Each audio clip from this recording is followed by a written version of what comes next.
Okay.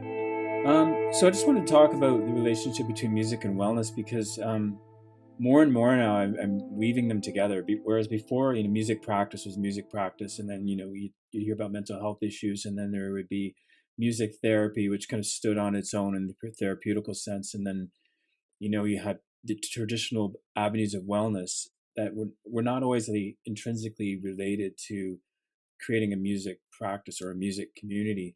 And so I've shifted a lot in the last 2 years where I'm weaving them together more and more and realizing that in the past that just kind of happened naturally anyway, but it wasn't an intentional thing. But I think it came about because of the philosophy of community music, which is breaking down um, the boundaries between the facilitator and the participant, where it starts to become a circle of people joining together in a collective ideology.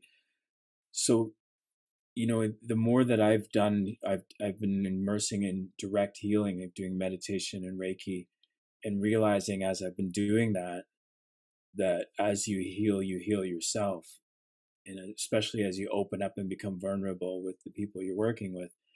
And that's sort of always been there with music to a certain level, but more and more now I've really learned to trust the instincts of the space and create that welcoming space where you open up and share, um, with limitations obviously, with your participants, and it changes the dynamic where it's the facilitator and then people watching, and it just becomes this intrinsic collective. So um, there's a lot of power in that, where you break down those walls. A lot of people, I think, are nervous when they come to participate in music making, and especially healing. And then when you combine them together, that nervousness can take on a whole different dimension. So it's really important that you create this flow of energy in this space where everybody feels welcome. And a lot of that, I think, is just in how you deal with the situation, where it becomes a relationship build, and it's less about creating this amazing musical moment, which usually happens because you create that space for the energy to flourish. So I want to share a couple of examples of some of the things that I've done in community music.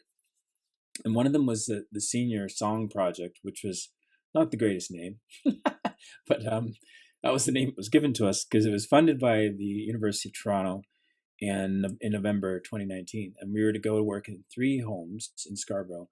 And the goal was to see how a music project would affect the impacts of isolation in the seniors community and with volunteers. So we were going to bring students in, and we had learned that students were also experiencing a really high level of isolation and inherent anxiety at university, especially students who are coming to university from another country, and they just really felt alone.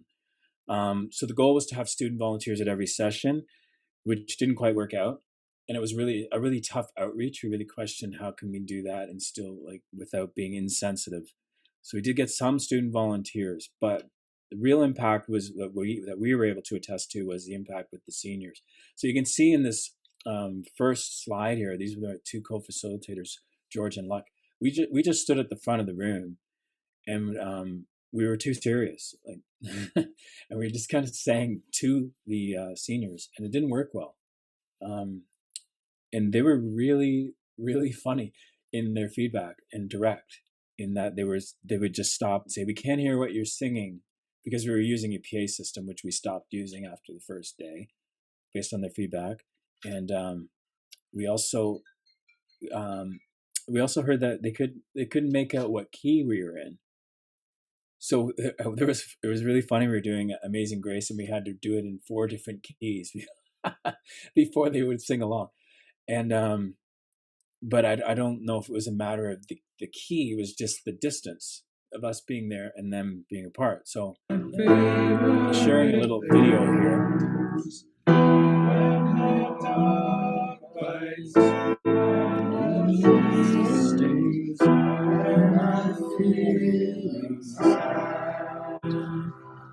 I simply remember my favorite things, and then I don't feel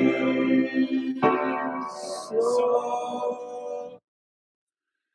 So it was kind of, it was an odd feeling, like they were just sort of separate from us, and we weren't really comfortable with it, and it didn't really work well. But this isn't supposed to play again, so let's see here. And one of the things about community music, which comes from Lee Higgins' book, is that we consider ourselves to be boundary walkers. We break down the walls between facilitator and participant, and we weren't really doing that, so we changed everything, and we just started walking around with the guitars and standing beside people. You can see in this picture here. And at first, people were kind of thrown because they weren't used to it. And then we would sit right beside them, and we'd hand out shakers, and it changed where it was no longer people at the front of the room, but it was relationship building, and more of a partnership. And one of the things that we had addressed when we started this project was to make sure we built in time at the beginning during the warm-ups to talk to the participants and build a relationship, and leave time at the end. And we had qualitative data questions that we would use every time just for a comparative. But more and more as we started doing it, the questions were just a prelude to some really amazing conversations and great moments. So when we broke away from that singing with idea to singing, or to singing with and not to, things really changed and became amazing. And it was a lot more fun for everyone. You can see we would dress up in seasonal costumes, and we really got to know people. It was an amazing thing, and some of them really opened up. Now, I want to show you this video, because the woman in this video, when we first met her, she was really hard on us. Like, she actually scared us. And she stopped us when we were doing our first practice and just sort of said something to the effect of, like, don't talk to us like we're stupid. And again, when I said we were too serious, it really spoke to that, where we're like, okay, wait a minute, we're not dealing with this properly. We're gonna talk to these people person to person and stop being like we're at a senior's home singing to seniors. Like, let's change this. And we really respected her for doing that. And then she became really close, and this is her, Irene.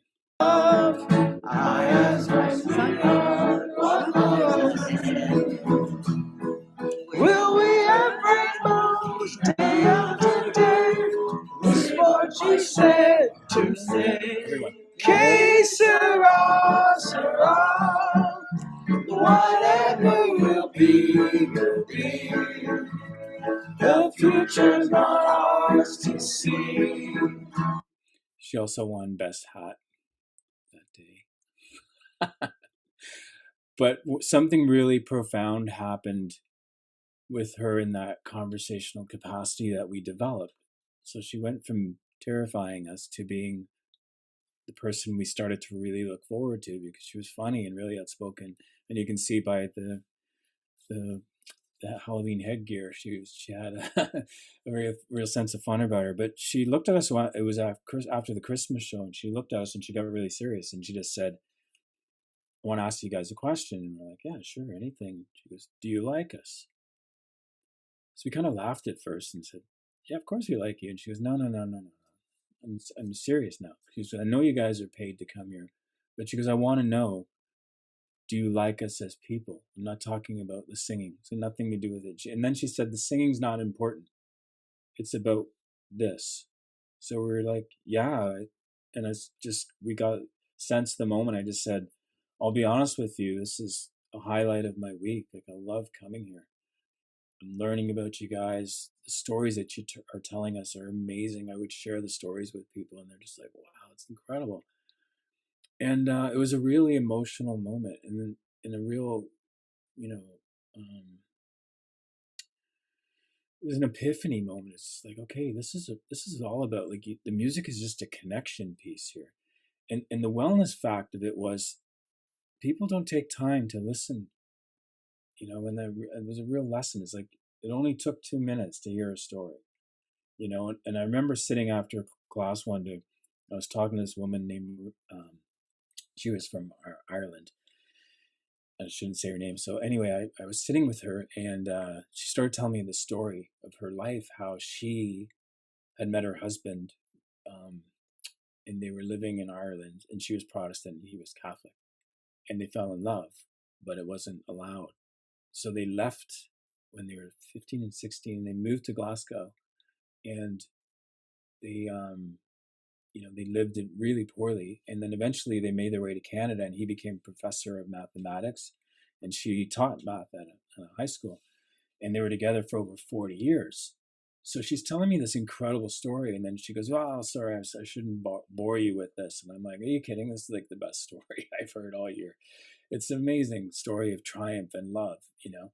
And that was a real eye opener. It's like, wow, there is a lot of things going on here if you take your time. Another moment after class that was really profound is a gentleman came up to me. He was very emotional, and he asked if he could speak with me. And I said, "Yeah, sure, I'd love to talk to you." And he said, "Can you hear my voice?" And I said, "Yeah, it's clear." He goes, "No, no, can you hear my voice?" I said, "Yeah, it's really clear." He goes, "I have Parkinson's." And he goes, "I can't speak properly." And he goes, "It's really difficult for me." And he goes, "This singing is helping me to talk." He goes, "I can speak better." He goes, "And I feel better." And both of us got really emotional. I got tears in my eyes. And I'm like, "Man, that's the best thing I've ever heard from this. Thank you so much." And he brought it up again later on in the program, how well he was feeling. So it was like, it's not about a data issue. It was just a reminder, like, that this was working. We were opening up and they were healing. Um, the drum program was phenomenal. And again, it was breaking down walls because, they mentioned the idea of bringing in drums, and I was hesitant at first because of the physicality of it. And I was coming at it from a technical point of view. It's like, well, how are they going to hold the drums properly to play them properly? And that's really not what it was about. It was more about experience. And that was like the funnest day. And people at the three homes, they all responded so much to the drumming. I have a video that really shows how happy they were. And it was something we had planned to bring back in because it was so successful, and it was really physical too. So it was like there was a really good health component to it. So anyway, I'll show you this video. You can really see how much they enjoyed the drumming.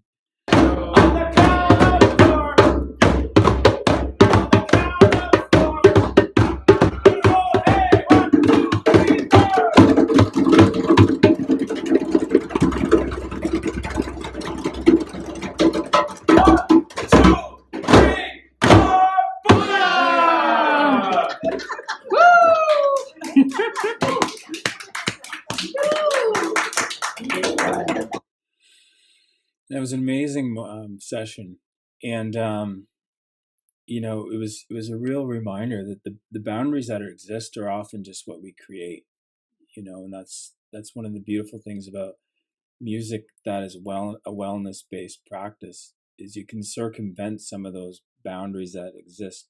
They were certainly in our minds, and in particular in mine, because I do a lot of drumming and I know how physical it is. And yeah, I was almost embarrassed, to say like, well, that was just a complete stereotype and it didn't really apply.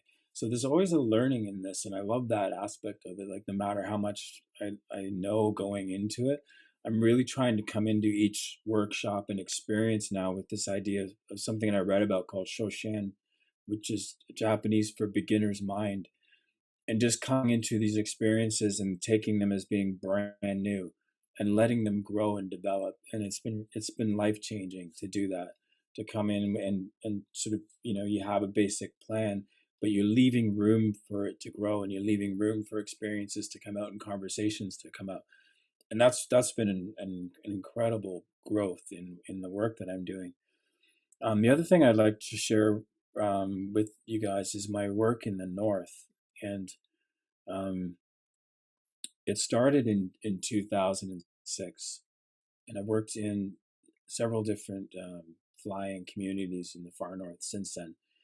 And I haven't really missed any time. I've made it a point to go every year. And I've only missed 1 year because of funding in 2011. And then with COVID, we just got back in to Attawapiskat in November, and back to Webakwe this April, which was amazing to be back after COVID. But at first, went up there, it was just happening that I didn't plan. I had an OAC grant, and it was a distance grant, and I read an article in the paper, and there's an organization called Dare Arts, and they were doing this program in the inner city, and they had 300 kids coming in, and this jazz conductor coming from New York, and they were putting together this program, and they were going to do a concert. So I read this, and I'm like, oh man, this is amazing, because I wanted to do more choral work, and I was interested in working in the inner city, and I'd made my mind up that year with my company to focus on inner city youth and Indigenous youth and schools that didn't receive the type of funding that our larger schools did. So it was a real like timing opportunity. So I got their number, and I called the founder and spoke to her, and said, I'd like to volunteer at this event. And she's like, well, who are you? So we talked for a while. I told her I had the grant, and they were going to Webquay. So that was my first time going to the north to work with Indigenous youth. I picked these pictures for a reason. I find them quite beautiful. This is the Attawapiskat River, and this was in November. And it's one of the things that I love about flying into the north is when you first come into the community and things start to appear, and the river shows up, and then downriver, you'll see the community. And this one was outside Webquay in April. And it was just the timing of the bird flying by with people walking to go about their day. The sky is beautiful, and then the houses, you can't really see the condition of them. They're small. I'll get into that more later. But this other one was on a walk in Attawapiskat, and it's such a beautiful place. A lot of people don't realize how big Ontario is, and how far away and isolated these communities are. So if you fly from Thunder Bay to Webquay, the total is 1,500 kilometers. And then if you go directly over to James Bay, which is Mushkegowuk territory, is Attawapiskat here, and Fort Albany. And Fort Albany was the home of St. Anne's, which is one of the most notorious residential institutes in Canada. And they were just in the news recently because the residents of St. Anne's filed a petition against the Supreme Court to have their case heard, and it was denied. And the government has spent millions keeping their testimony out of court because they're afraid of what will happen when people hear the truth of what happened there. And I've spoke to people who've been at that residential institution and heard from them what happened there. And it's horrific what happened. When I first went there, when I was songwriting, I used to just stand in the front of the room. This is talk about breaking down walls, and I would just ask questions and work with the kids, and we would pick a topic. So we're working with teenagers who were very shy. There was a lot of drug problems, a lot of isolation, a lot of social issues. The level of suicide is 5 times higher on fly-in communities, and there was a lot of struggles with the kids that we were working with. So this idea didn't work very well. So you can see they're just staring at me. And at the end of the day, this was towards the end of the day, this was like almost 4 hours of working on getting words down. And it was really, really exhausting. And we burnt them out and burnt ourselves out. So we managed to get a song at the end of it, but you can see we asked them about the theme of self. And it took a long time to get people to open up. And I realized after that experience that was not a great way to do that, especially with Indigenous youth who are very shy. They'll often, when you first meet them, they'll have their hoodies on and they won't talk to you. It can be really disarming, especially the first year. I didn't know what they were like. But we managed to get a song out, which was more attributed to these 2 individuals here who stayed behind and worked really hard with us. And then the program itself and the way we were doing it actually working. So we changed things around. And when I went to Attawapiskat in April 2016, I used that method that I had decided to change, which was having everybody move around posters hung up around the classroom. And we would put topics up there. And then they would walk around like reporters. We'd almost make it into gameplay, right? And they would write down first responses and just stick their post-it notes onto these prompts, and they'd go all the way around the room. So we talked a lot about like perceptions and community, love of community, their main issues in the community, what they wanted to see from Canada, what they loved about the land, etc., etc. And then we take those Post-it notes and we would have them walk around with a partner. They would use those recipe cards and try to create just one sentence.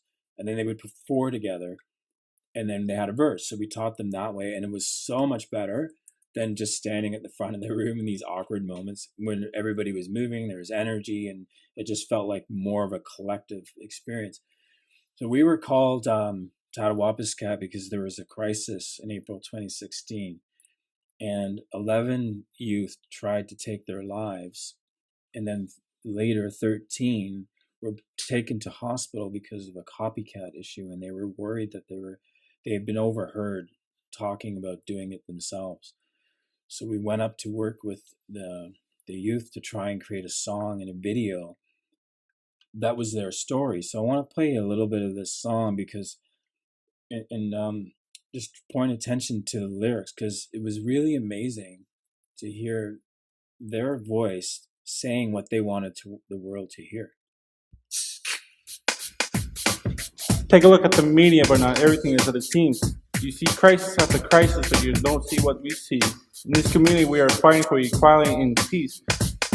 Increase, decrease, decease. Something here that needs to be done.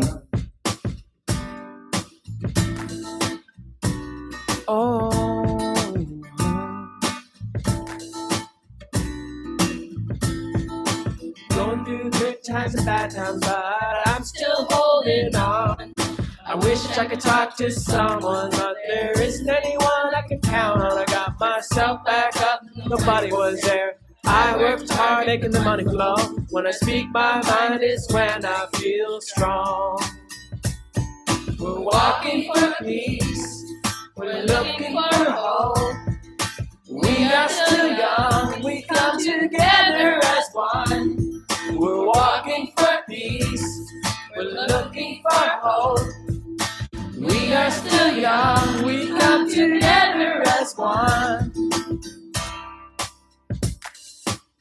We come together as one.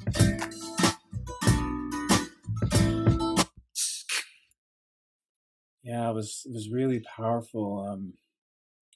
What I loved about that song is, the Otto's become a media darling for a lot of the wrong reasons, and it's always the same story that's told, which is sensational journalism, and I get it. It's what people seem to want to buy into, but the story that they told was about them wanting, opportunities and to be heard.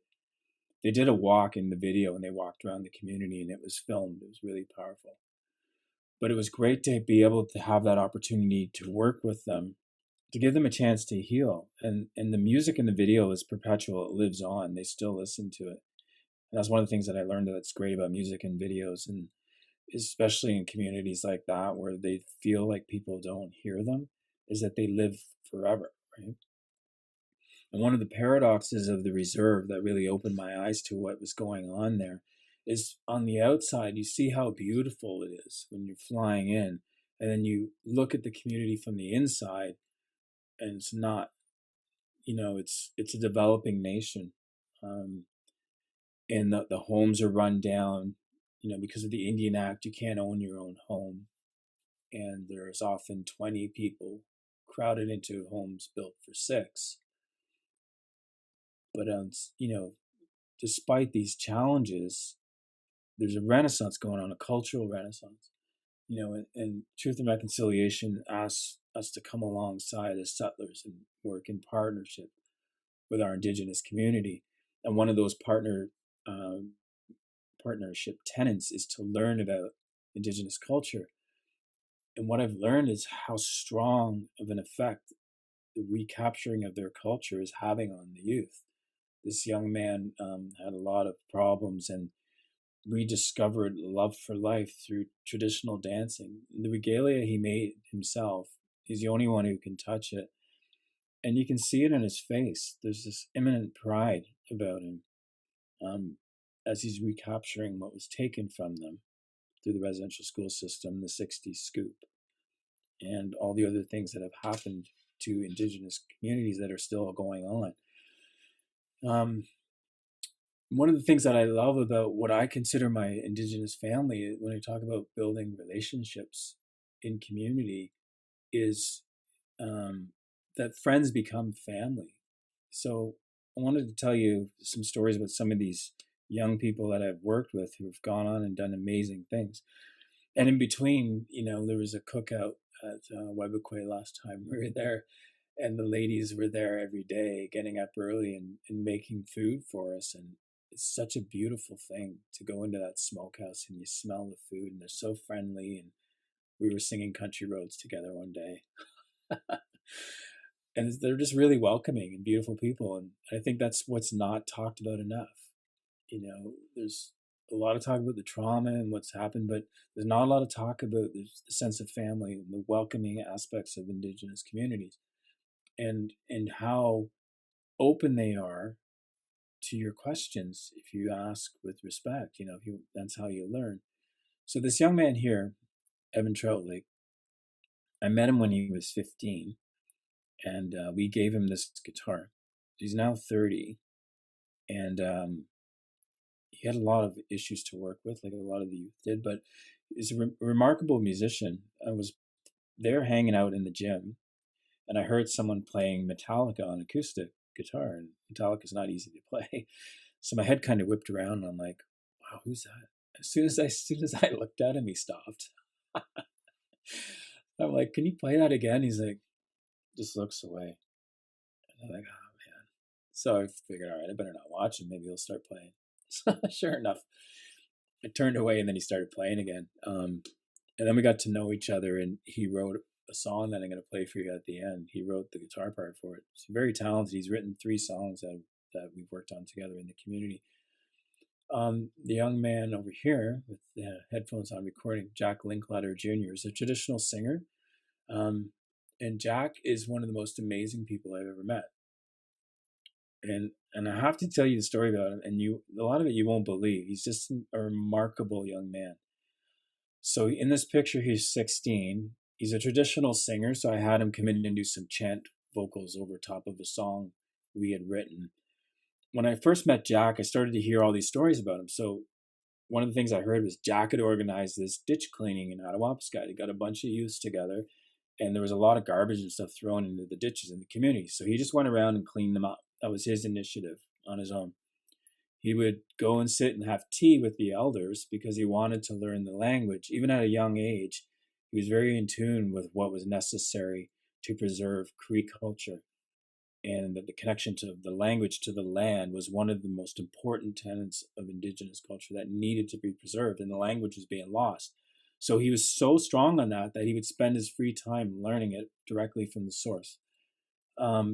He would chop wood and deliver it to the elders, and he hunts and delivers fresh moose meat to them throughout the winter so that they have food.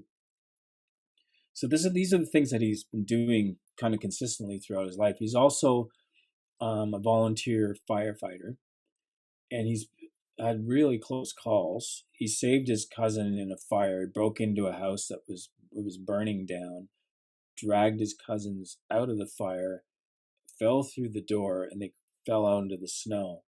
And another time he went into a fire again and pulled somebody out. He's also been taken to hospital because he was fighting a fire and he wouldn't turn away from it, and he started to get, it was minus 35. Ice started to form on him, and he went into a state of shock. So he's really, really, really caring and devoted to his community. I always joke around with with him to take less risk because they need him. And he's the youngest deputy chief in Canada. He's 23. And he's worked his way up in council, and now his goal is to become chief. I hope he becomes chief of Canada. He's one of the most noble, purest people I've ever met. And he's very clear about the importance of treaty for his people. A treaty is their heritage that was adopted by settlers, and the treaty has not been honored. And it's one of the things that he's fighting for in Attawapiskat, particularly with the influence of De Beers mine and all the damage that they've done in that community. He's very strong on defining their treaty borders and their rights, and he's an advocate. He's fighting against the government because, and I'll show you a video in a second from the chief about Attawapiskat. They're not fixing the water, and they're not building the infrastructure that they need to survive as a growing community. Evan has gone on to become a teacher working at the school. He's also in this community program called Choose Life, and he's the youth coordinator for that. I share these stories with you and try, I don't want to take any credit in terms of where they are now, but the relationship that we've developed, like I stay in touch with them and we text each other and stay in contact, is sort of like my philosophy of how I work in the North. It's not like I go for a week and then see you next year. It's a relationship. It's a real relationship. And we've worked and helped each other through that. And that's a beautiful thing. And to see the amount of challenges that they have overcome and where they are now just fills my heart with joy at what they've done with their life and the potential that they have. Because so many youth up there, they don't find this. It's really, really difficult to get work, to go to school, to go to secondary education. It's very challenging. So I'm really proud of what they've done, and the future is very promising. And I know you're going to hear more about Jack Linklater because he's just getting started. He's only 23. It's incredible. The truth about Attawapiskat is best shared by those who live there. So I want to share with you a little excerpt from an interview we did with the chief, Sylvia Kustation Manitawabin. A difference. We can't have reconciliation until we meet the basic needs of our people, which is housing and and water. For our community, we still get our drinking water from reverse osmosis system, and why is that? And we had to argue that we are part of the water. We are part of the water. What do you call that? They said that we don't qualify for this, the payouts for that water settlement that happened, but we had to argue our way because we're not under the boil water, we're under the water advisory, meaning that you don't have bugs in your system, but you have a lot of chemicals, and I told him that as long as our community can drink from the tap water, we're in a crisis. Yeah, that's all there is to it. Money doesn't giving out the payout to people is not the answer. It's improving their lives, like what improving the community. We need a new water supply. So it currently comes from where now? It's located near our landfill site, right beside a lake. Yeah, and it's this lake, then that's where it's coming from. And when we had our every spring we have because of our low elevation, we're susceptible to flooding, right? And this year it did come, and the low side of the area, the bay side, where our landfill it was all water. And our drinking intake, the water intake system is in the lake beside our landfill. Yeah, I was trying to tell the officials that we are in danger, that our river system is going to overflow, but they're not actually here to see it, and yet they say, okay, we could only send so many planes, we'll send them another one on 4 more Mondays, which is 2 days after, We need a new one. It's not enough capacity to meet our needs.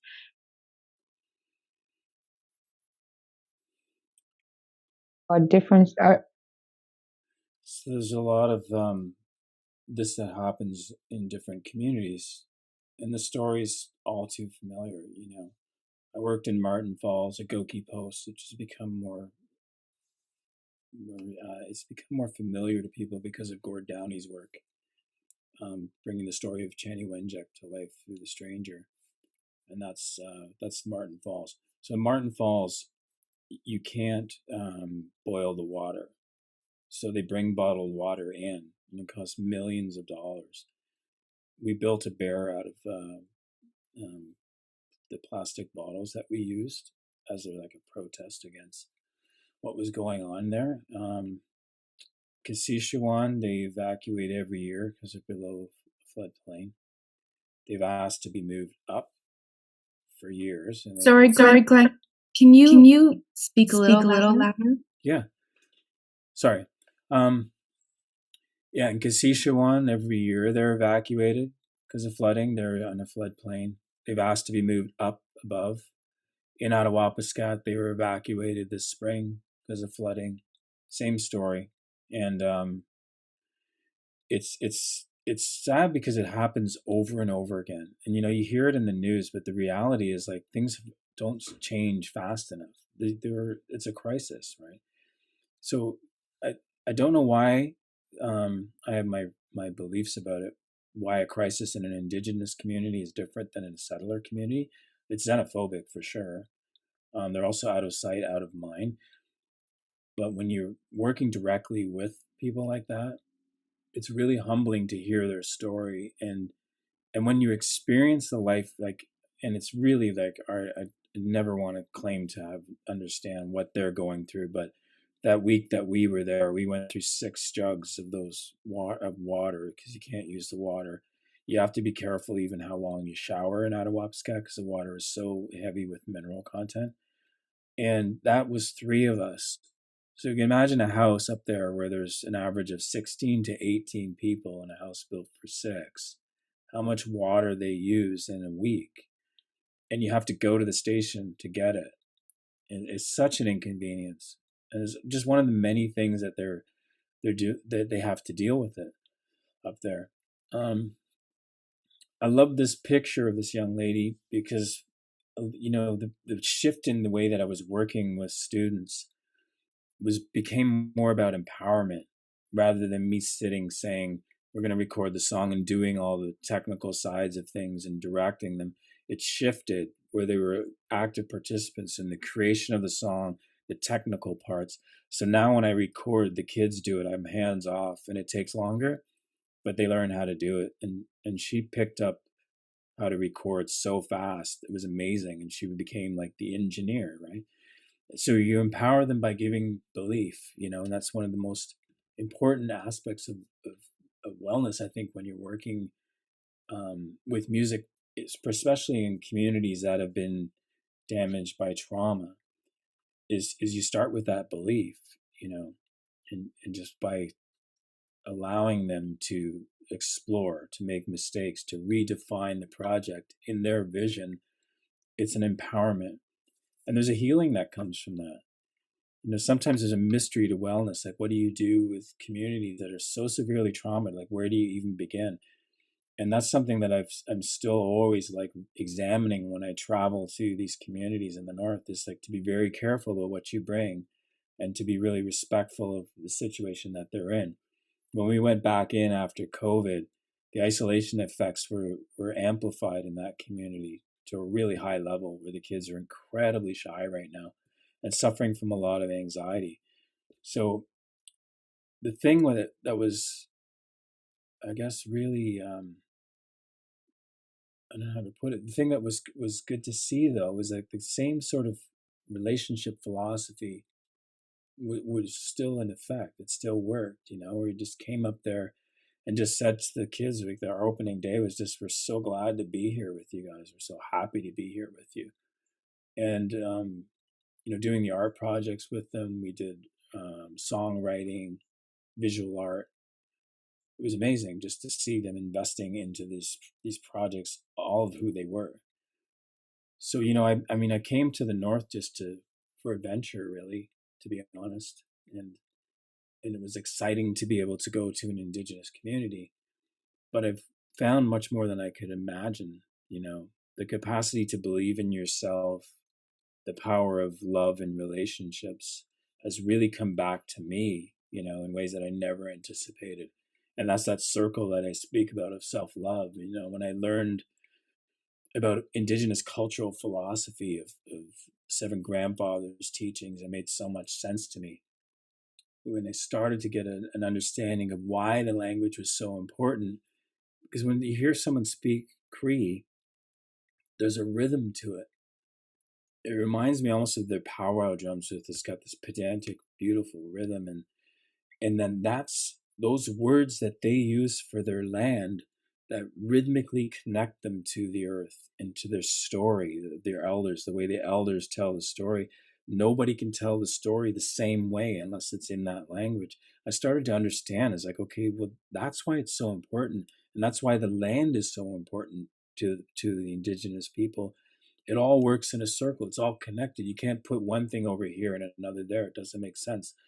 And we've seen how well that works in Western culture. It doesn't work well. Everything is intrinsically connected and related.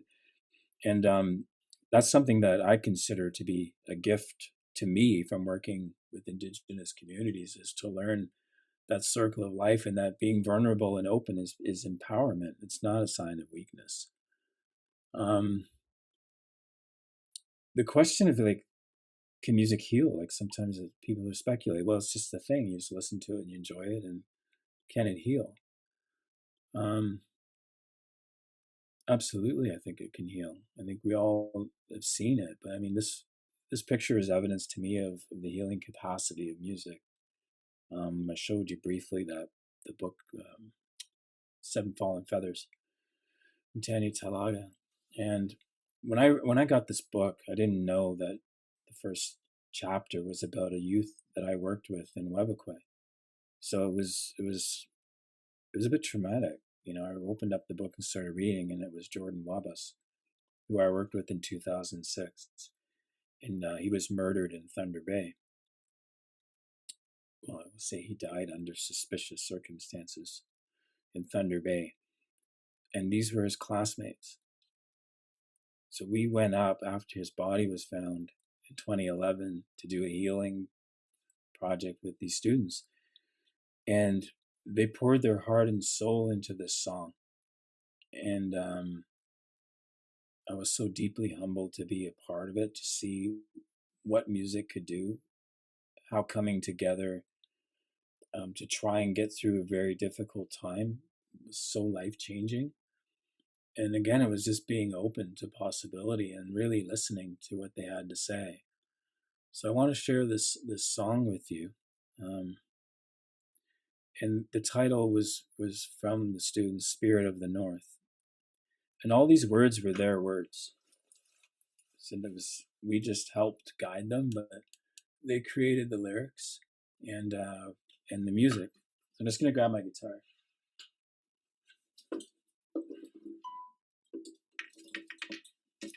I'll go closer so you can hear me. So the guitar part was really cool because I taught Evan this method of writing. So at first he looked at me like I was crazy. So we had the lyrics like this. I said, okay, this is what I want you to do.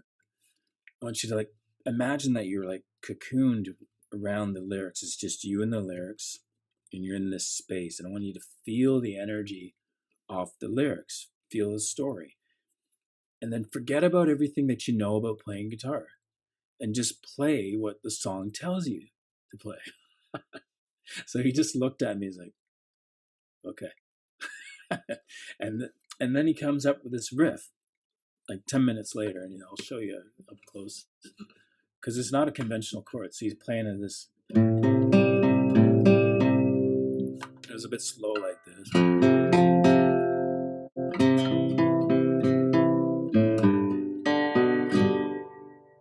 So the first chord I'd never seen before. I was like, that's really cool. So then I said, can I play around with it? So it came up and worked on the song, and I'm going to share it with you. It became this.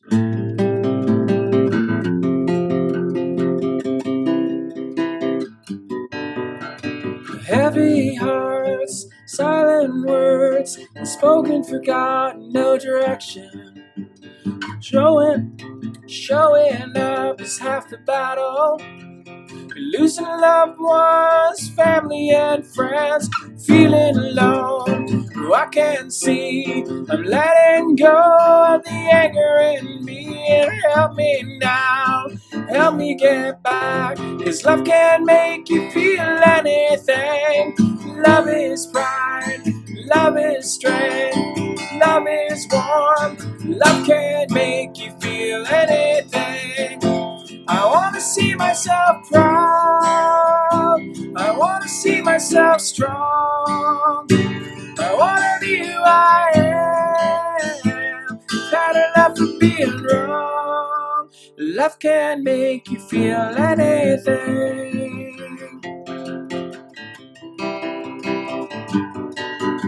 We're moving forward, living life, not looking back, and I'm facing my fears, and I'm standing up, even if I'm standing alone, trying to find my way. My heart is my home, my love is pride, my love is strength, my love is warm, my love can make you feel anything. I wanna see myself proud, I wanna see myself strong, I wanna be who I am, had enough of being wrong. There is no place like home, you have it in your heart. Since the day you were born, you got to hold on. It's the spirit of the north. My heart is my compass, one step at a time, one step at a time. I wanna see myself proud, I wanna see myself strong, I wanna be who I am. I've had enough of being wrong. Love can make you feel anything. Love can make you feel anything. Love can make you feel anything.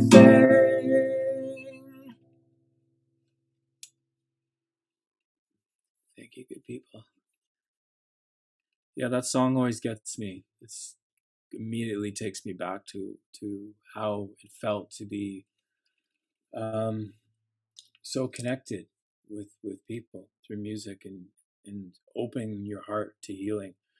I've learned a lot about that, with vulnerability. And one of the things that I've learned in Indigenous communities, I've been to sweat lodges, and the last one I went to, I don't mind sharing this. I was going through separation at the time, and I was crying at the end of it, and then it just came out. I said, my family's falling apart. And one of the men that was there he came over and put his arm around me, and he said, you're safe here. Anything you say is safe here, and you're welcome here.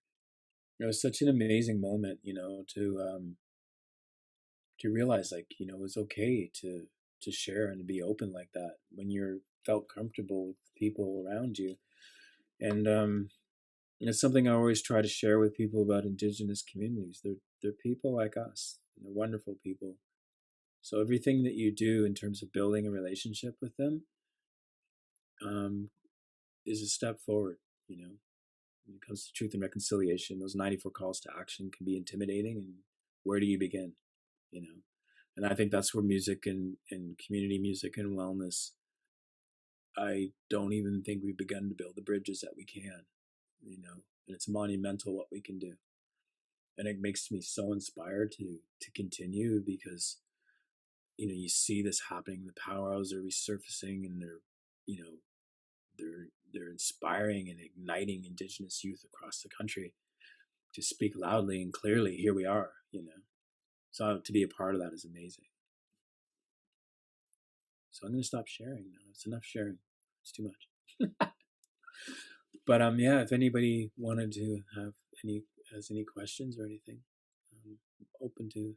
Len, when's your next trip up to visit them? We're going in October to Webequie, and we're going to do an art fair, which we wanted to do in April, but it was our first time back, so we kind of minimized what we're doing. But it's going to be pretty cool. We're going to put a canvas all the way around the gym, and we're going to have the community paint the story of Webequie right around the gym. It's going to be amazing. That's one of the things. There's a bunch of things that we want to do there. And I have a second question. Is the number of I'm assuming the Music Connection has brought people, especially the youth. You mentioned about them being very shy. Has the number of people attending your that you visited grown? Attendance is a real problem right now. Okay. It was a problem when we first went there, but now it's much worse. Excuse me. But yeah, it's there's a level of excitement when they know we're coming. So usually those first couple of days you'll get a lot of kids, and then it'll kind of peter off. It's habits, right? Right. And then the last day, we always do a presentation with the community, and that's when you see the kids will come back, and so it is challenging and frustrating. One of the things we do is open the portables at night, and we have just like a coffee house sort of welcome, come and work on stuff, hang out. And there's nowhere for the kids to go, right? Like Attawapiskat had a youth center that was almost finished, and then COVID hit and they didn't cover the roof properly. The workers had to get out. This beautiful building is condemned now. And then they were repurposing their youth center and their homeless shelter. The pipes froze, so people in the homeless shelter had to go to the youth center. So they don't have the youth center there now either. So they have the arena and the school. And there are 300 homeless people in Attawapiskat too, which is crazy for a community of 2,000. And in Webakwe, they only have the band hall and the school. They play hockey outside in -50. They're unbelievable. So they have boards. They just don't have an indoor arena, and there's no youth center. So one of the things that's not often talked about in these communities, it's always like the crisis points seem to be water, homelessness, the cost of food. There's no medical care. There's no infrastructure. There's no doctor. Atta only has 2 beds in the hospital. They don't talk about the needs of the youth. And youth centers are life-changing, man. When Attawapiskat's youth center was open, they had a smaller one before the larger one was built in 2019. And it was jammed every night. It was amazing, like the vital energy in that space, because there's nowhere to go. It's hard to imagine being in a house built for 6 with 20 people, but you can get an idea of the lack of privacy, how difficult it would be to do homework or anything. So that's just a small thing that we try to do, is open the portals, and that's where we get a lot of attendance. You get kids coming and hanging out. It's a lot of fun too, just hanging, and you get to know them better that way.